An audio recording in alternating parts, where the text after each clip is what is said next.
Hati ang opinyon ng mga kababayan sa tanong kung sapat ba ang paglalantad ng Statement of Assets, Liabilities and Net Worth o SALE ng mga mababatas upang maibalik ang tiwala ng publiko sa Kongreso. Sa gitna ito ng kontrobersya sa maanumalyang flood control projects na pinuntuhan ng pambansang budget. Kahit papaano po, may transparency at saka malalaman po ng mga Pilipino na yung karapatan nila sa kanilang ari-arian po.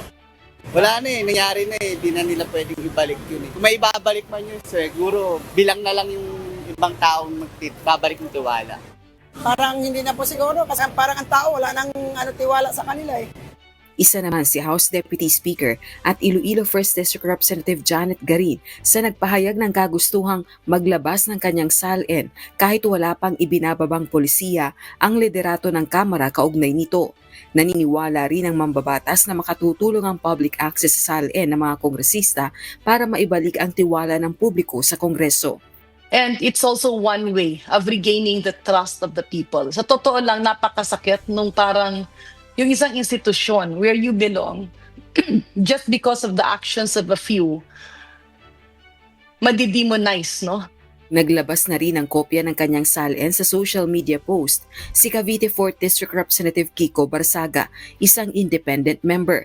Nagkakahalaga ang kanyang net worth ng 5.37 million pesos. Pero giit nito, hindi pa kasama sa kanyang SALN ang ilang ari-arian gaya ng mga sasakyan, property sa Dasmariñas at cash na minana mula sa yumaong ama na si PD Barsaga na hindi pa rin na ipapalipat sa kanyang pangalan. Nagkakahalaga umano ito ng 35 million pesos. Bukod sa kanya, 8 miyembro pa lang ng minorya ng Kamara ang naglantad sa publiko ng kanilang SALN. Tinanong naman si Deputy Speaker Garin kung may posibilidad na hinihintay lang ng majority bloc si Speaker Bogie D na maglabas ng kanyang SALN para magsisunuran ang mayorya, subalit ang sagot nito. I don't think so.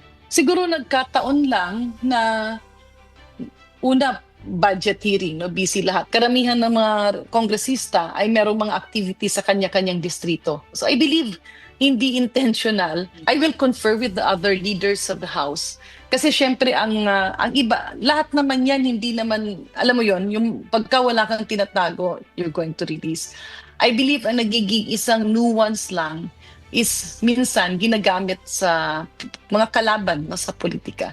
Naniniwala naman ang House official na kailangan pa ring maglatag ng polisiya sa pagsapubliko ng SALN ng mga kongresista sa gitna ng suliranin sa fake news at misinformation. Rosa Licoz, UNTV News and Rescue. Diyos ang aming sandigan, serbisyo publiko ang aming pinahahalagahan.